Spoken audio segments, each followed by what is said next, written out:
ሰይጣን የሚያስለቅቅ ጸበል የትኛው ነው? የዮሐንስ መጥምቅ ይሻላል። አቡነ ተክለ ሃይማኖት ጥሩ ናቸው አሉ። የሚካኤል ነው ጥሩ። እንትን ካልሄድኩ ሰይጣን አይወጣም፣ እንትን ካልሄድኩ እንትን ሰይጣን አይወጣም እያላችሁ እንደዚህ አትበሉ። ዲያብሎስን ዓለምን የሚያሸንፈው እምነታችንና ከክርስቶስ ጋር መኖራችን ነው። ማንም ሊጫወትባቸው አይገባም። ይሄ ጠንቋዩ ሁላ እየመጣ እየሮጠ በእውነቱ ሰይጣን ማን ትባላለህ? ሰይፉ ጨንገር የትና ያስካት ትምህርት ቤት ምንድነው? እንዲህ ያለ ነገር ነውር አይደለም እንዴ? ማነው የደገመባት? ያክስቷ ልጅ እንዴ? ይሄ ነውር አይደለም? አሁን አጋንንት በሚለፈልፉበት ስንት ሰው ተጣልቷል፣ በሞት እየተፈላለገ ነው ያለ። እገሌ ደግሞብኝ ነው ሀብቴ ተሳካልኛል፣ እገሌ ደግሞብኝ ነው ትምህርቴ ሳይሳካ ይቀር እየተባለ። እግዚአብሔር እኮ የፍቅር አምላክ ነው። አጋንንትን ሲያወጣ ዝም ብሎ ያወጣቸዋል።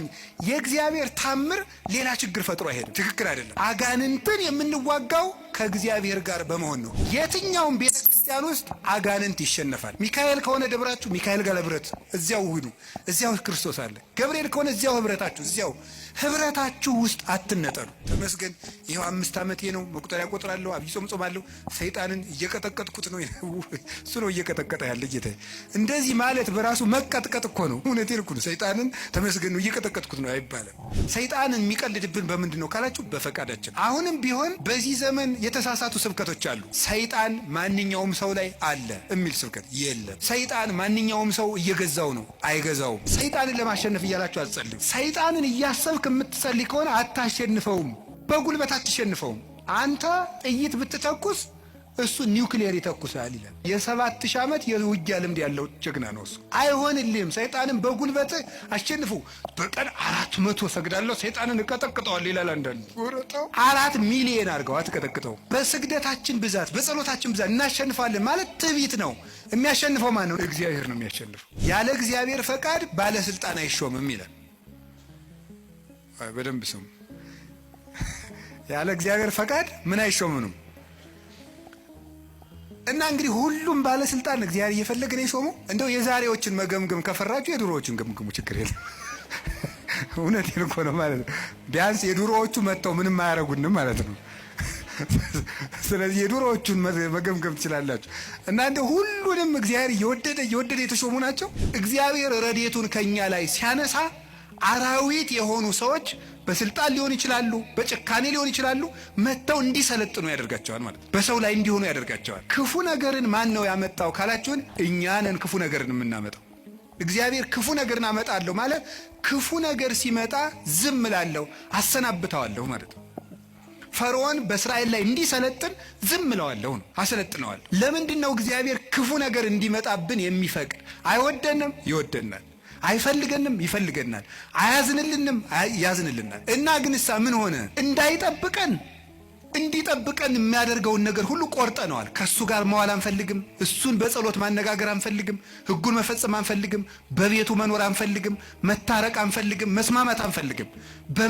በምን መልኩ ይጠብቀን? አብሮን ቢኖር ክፉ አይደርስብንም። አብሮን እንዳይኖር ደግሞ ቤታችን ቆልፈናል። በየት ይግባ ክርስቶስ እኛ ጋር ለመግባት? ስለዚህ እንዳይጠብቀን ስናደርግ ክፉ ነገሮች ወደኛ ይመጣሉ። ያለ ፈቃደ እግዚአብሔር ባለስልጣናት አይሾሙም ማለት ክፉ ሰዎች ሲሾሙ ምን ይላቸዋል ነው? ዝም ይላቸዋል ነው፣ ይተዋቸዋል ነው እንጂ ሰዎቹን ናማ እናት የተሾምና ሰውን ጨርስልኝ አይላቸውም። እግዚአብሔር እንደዚያ ብሎ ይሾማል ማለት አይደለም። እንደዚያ ሳይሆን የሚያደርገው እግዚአብሔር ክፉዎች ሲሾሙ ዝም ይላል። ለምንድን ነው ዝም የሚለው? እግዚአብሔር ነው ክፉ ነገር ሲመጣ። ስለዚህ ክፋትን እፈጥራለሁ ማለቱ ክፉ ሲመጣ ዝም እላለሁ ነው። ወይም ምን ማለት መሰላችሁ? የእግዚአብሔር እጅ አጥር ነው፣ ጠባቂ ነው፣ ረድኤት ነው። የእግዚአብሔር እጅ በእግዚአብሔር ለመጠበቅ ያልተገባን ሆነን ስንገኝ እግዚአብሔር አጥሩን ያነሳዋል። ያልተገባን ሆነን ስንገኝ አትጠብቀኝ ስንል ማለት ነው። አሁን በኮቪድ ጊዜ ሰው እግዚኦ ማረነ ክርስቶስ እግዚኦ እንዴ! የዚያን ጊዜ እኮ ታምር እኮ ነው፣ ታምር ነው። እኔ እንደውም ይገርማቸዋል። አጠቃላይ እኔ የዚያን ጊዜ አንድ ጊዜ በኮቪዱ ጊዜ አንድ ወረዳ ገጠር ወረዳ ላይ ሄጄ ነበርና መነኮሳት ጓደኞች አሉኝ፣ አባቶች። የወረዳው ካቢኔ በሙሉ ንስሐ ገባ ከነሱ። እንደው ሁልጊዜ ኮቪድ በሆነ አልኩኝ እኔ እንደው ካቢኔ ሁሉ ንስሐ እንዲገባ እንደው ኮቪድ ትንሽ ቆየት ባለ ያስብላል በእውነቱ ማለት ነው። ሰይጣንን እንዲፈትነን ለምን ይፈቅድለታል በሚል ርዕስ ነው የምንማማረው።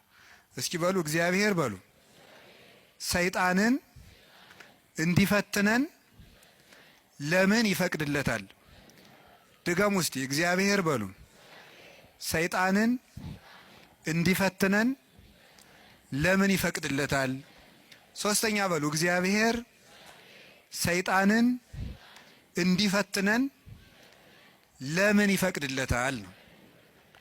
እንግዲህ መቼም ትምህርት ስንማር አንዳንድ ጥያቄ መመለስ ነው ዓላማው። ሰይጣን የሚፈጥርብንን ዓላማ መመለስ ነው። እርግጠኛ ነኝ የሁላችሁም ጥያቄ ነው። ነው አይደለም? እስቲ ነው የሚል ነው።